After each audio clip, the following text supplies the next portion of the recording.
Hello humans, and welcome back to another episode of RD2H Road to Happiness, building our dream realities one life lesson at a time. So this week I kind of got a little reminder of why I started RD2H in the first place. While I am working on my brokerage career, moved to Los Angeles, building a life from scratch, it's easy to get caught up in the day-to-day, in the metrics, in the are you doing enough, are you on time, getting frustrated with myself because I see where I want to be and I'm not there. But the truth is, the reason I started this podcast isn't about the money. It's not about the brokerage career. It's not about the move to Los Angeles. It's not about the status. It's about the personal growth. And the idea that I took a road less traveled, I took a road with a lot of uncertainty, with a lot of fear, that requires a lot of faith. And I'm documenting the middle part of that because a lot of people naturally only document after they're successful, and they try to show you how they became successful, but in reality it's a lot of emotions, it's a lot of overcoming internal challenges, and I'm trying to document the middle part. So where obviously I want to impact a lot of people, and I want to show people what it looks like to follow your dreams and what it looks like to take the road less traveled. But it doesn't need to be 1 million people, and that's always been the mission. But it doesn't have to be at the level of success to impact other people's lives. And today I got to see how me walking the journey I'm walking impacted one person, and one person being impacted makes a huge difference. And so this one person that I got to impact this week really reminded me why we started the podcast in the first place and what my whole purpose in doing everything that I'm doing really is. So let's get into it. RD2H Road to Happiness, building our dream realities one life lesson at a time. Let's do it.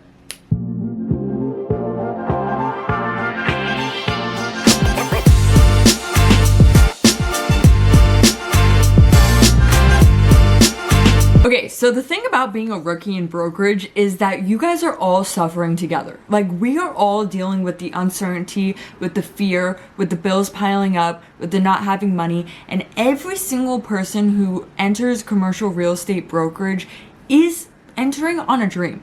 They're entering a lot of risk for high upside, and they are showing up day after day for 18 to 24 months without a single paycheck and without any real evidence that this is going to work out. We are all there for the same reason. We believe that we're capable of more and we're willing to bet on ourselves. And so one thing that you need in brokerage is you need grit and you need perseverance, because it's a long time without reward. You are putting in the work day in and day out without any reward. Now, when you first start in the industry, it just feels like there's never enough output you could do.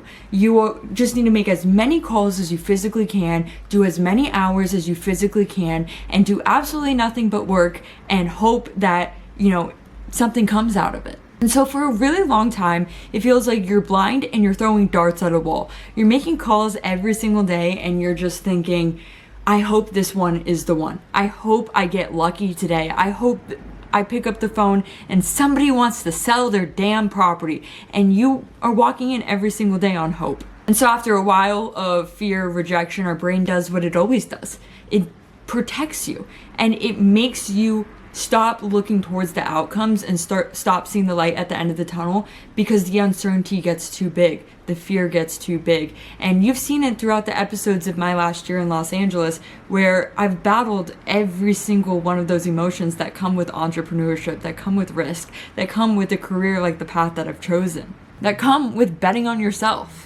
And if you're watching RD2H and you are trying to build your life from scratch, if you are trying to follow your dream reality, if you are taking the road less traveled and, everybody thinks you're crazy, but you're taking a bet on yourself, then the chances of you facing every single one of these life lessons are very, very high. And so, like I said, there's a period where you are putting all the work in, but you don't see the bigger picture. You're just hoping that luck finds you. And that's crushing. It's crushing and it's really hard to deal with, and it's the perseverance in the dark ages of the early beginning stages, right? But a few weeks ago, I cracked a code, and for where I'm standing right now, this code was like gold, okay? It took away a lot of uncertainty I had. It took away a lot of fear. I'm no longer showing up to work every day and thinking, I have to find the seller today. I have to get a check today. But for the first time in my brokerage career and the first time in my business, I can see the bigger picture. I can see the systems coming into play. And that's what I was talking about in a couple episodes back, where I said the first signs of progress before success. It's no longer just doing activity. It's no longer just doing work. I now see that the business that I'm building is an engine, and that I'm building it brick by brick, but there's gonna come a day where this engine runs by itself, and I know exactly how much work I need to do. And it's just not that the work becomes less, not that I have to do less, but there's more clarity. And when there's more clarity, and when you can see the bigger picture, and when you can see what you're actually building and the systems behind it, the fear, the uncertainty, and the doubt tends to trickle away. And so, like I said too, we're all in it. All us rookies are in it together. We're in this fear and uncertainty. There's nobody that understands what I've gone through this last year handling the fear, the doubt, the uncertainty than another year one, 2 cubicles down from me. Okay, so I have these 2 coworkers. They both, I can tell, are drowning. Like, I was drowning a few months ago. I know what it looks like because I just lived it. I just went through it, and I finally got rid of some of that uncertainty. So when I found the system that kind of gave me a little bit more certainty in what I'm doing in the business, I saw my 2 coworkers who are still struggling in the uncertainty. I can see that they don't see the bigger picture. I can see that they're trying to use willpower still to get through their everyday, and they're trying to just not quit. And like I said, I was there a few months ago. So I went to both of them today and I said, yo, if you got 15 minutes at the end of the day, I want to show you something that I've been implementing in my business that I think is going to help yours. And, you know, for a long time, we've all been just kind of in the dark throwing darts at a wall, blindfolded, hoping one hits. And the system that I built finally makes me feel like there's, you know, an engine here. Like we're really actually building something, and I want to show it to you. And so, like I said, I offered this to 2 people, okay? The first one kind of blew me off, and he said, oh, you know, if I have time, I can't promise anything, but I definitely want to hear it, but, you know, we'll see. And I was like, you know, bro, like, I'm offering to help you. You can bring a camel to water, you can't make them drink. Like, this is me extending, you know, something that I don't have to share with you.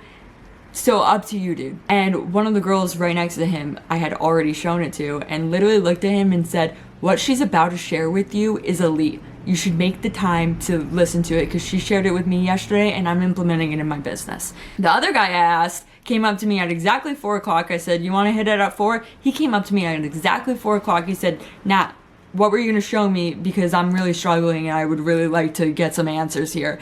Do you have time right now? I said, absolutely. Anyways, so I sit with my coworker and I share my systems.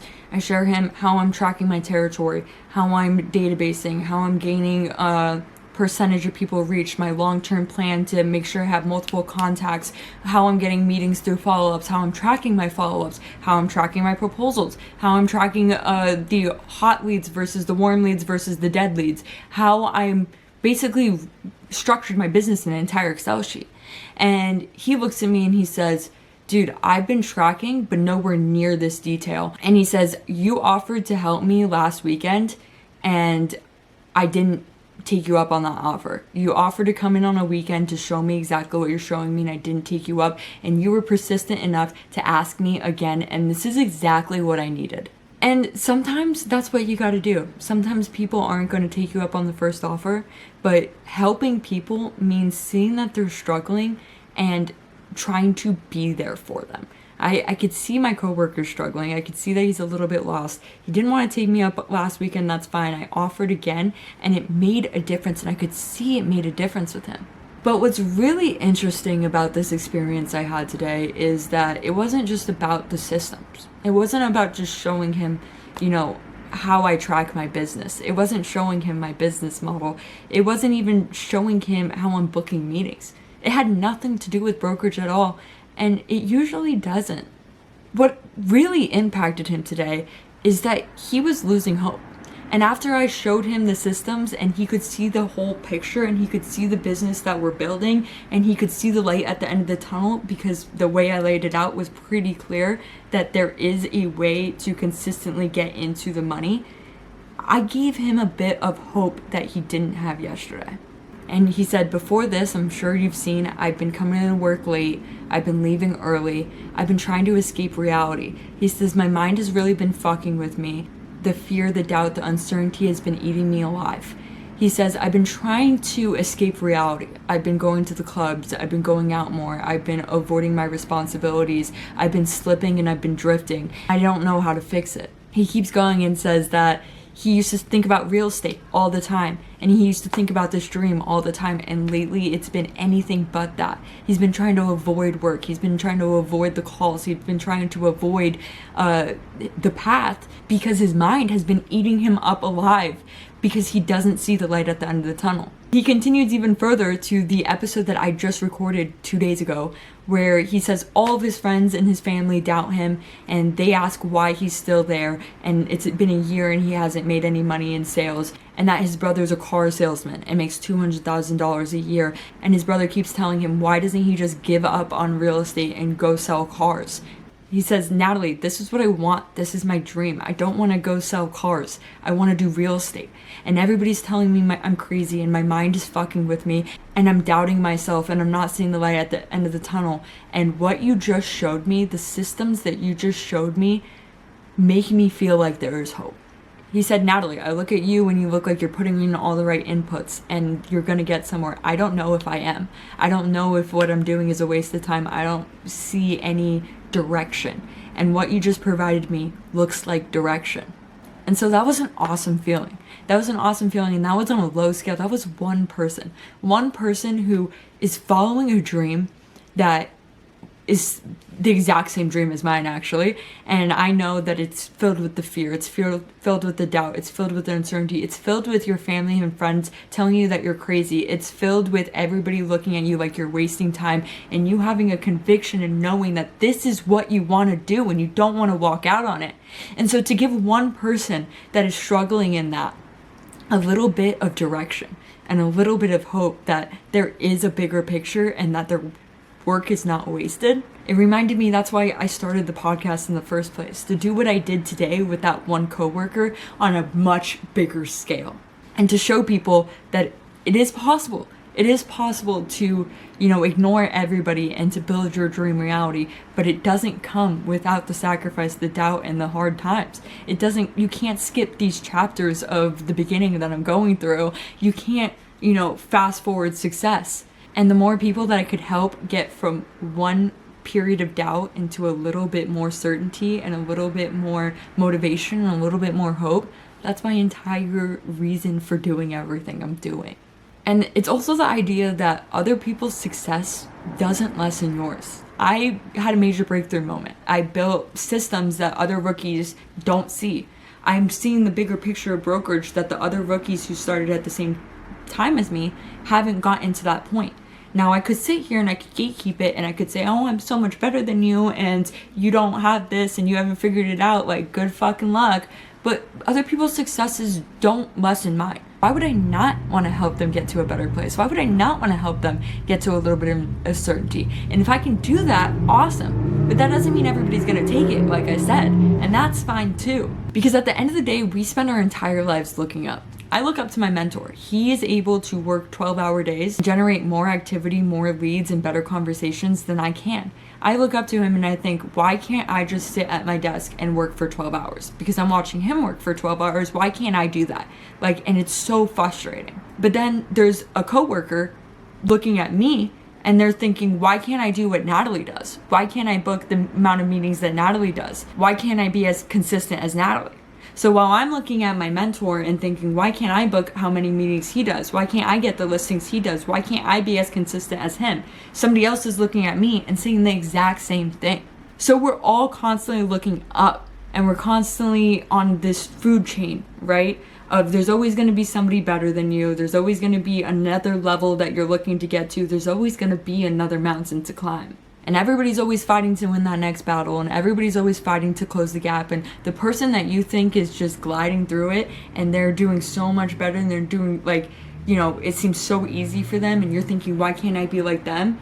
They're fighting the exact same battle and thinking, why can't I take the next step? There's always another step to take. So the problem with that is that we're constantly looking up, right? But in our selfishness, in our human desires, in our human ways, in our tendencies, in our competitiveness, we don't often take the time to look down. Now that's a two-way streak, right? That's one, recognizing that you're pretty far along. You've conquered some battles, okay? You figured some stuff out. You might not be where you want to be, but you're also not where you used to be. And the second part of that is that there's someone where you used to be. And so if you're constantly looking up for your own gain, then you're missing the opportunity to help somebody where you used to be get to where you are. But if I can't help the people behind me, what is the purpose of getting further along? For myself? For me? Like, that's not going to bring you fulfillment, and it's not going to bring you happiness. And the whole podcast is called RD2H, Road to Happiness, Building Our Dream Realities, not for money, not for status, not for success, but for actual fulfillment and happiness, and building a life that we can be proud of. And if you're constantly looking up at the person ahead of you, just trying to get to who you want to be, you're missing a giant opportunity to help the people who are where you were. And so maybe this week it was just one coworker that I was able to do that for. Maybe someday in the future, it's a whole army of humans that I'm able to inspire and show that you can make it through this middle ground. And maybe it ends up just being whoever comes into contact with me. But it made me realize today that brought me more happiness and fulfillment, seeing that I was able to put hope into somebody that is in the same situation I was in a few months ago, where I didn't have a lot of hope. And I know what it feels like to be struggling like that. And I know what it feels like to be losing the battle in your mind, and to be letting other people's opinions of your dream and your track affect you, and to be letting the doubt, uncertainty, and fear eat you up alive. I know what that feels like. So it brought me more happiness and fulfillment today to see that I was able to help somebody's trajectory, and I was able to help them see a little light at the end of the tunnel, and to help take some of that weight off of them, because I know how heavy it is to carry, then it would have been to get 10 meetings today, or even a listing, or anything. Because it reminded me why I started in the first place, why I moved to Los Angeles, why I started the podcast, why I'm pursuing one of the hardest careers that you can pursue. It's not for anything other than to take the road less traveled and the harder path, and to build a life worth living, and to show other people that it can be done, and documenting what it looks like to be in the middle stages, what it looks like to, fight that personal growth battle, and what it looks like to become the best version of yourself, not in one day, not in one big push, but through constant evolution. That's why I started this podcast. And so I just got so much fulfillment today seeing that in a very small scale, I impacted one person. And who knows what ripple effect that will have. And that's a beautiful thing. And so for the 90th episode of RD2H Road to Happiness, I thought it was perfect to share. That's why we started in the first place. That's the exact purpose that I'm trying to do here. And I got to see a glimpse of that today. And that was awesome. Anyways, so that's today's episode. I love you guys. RD2H Road to Happiness, building our dream realities one life lesson at a time. I'll see you on another episode. Bye.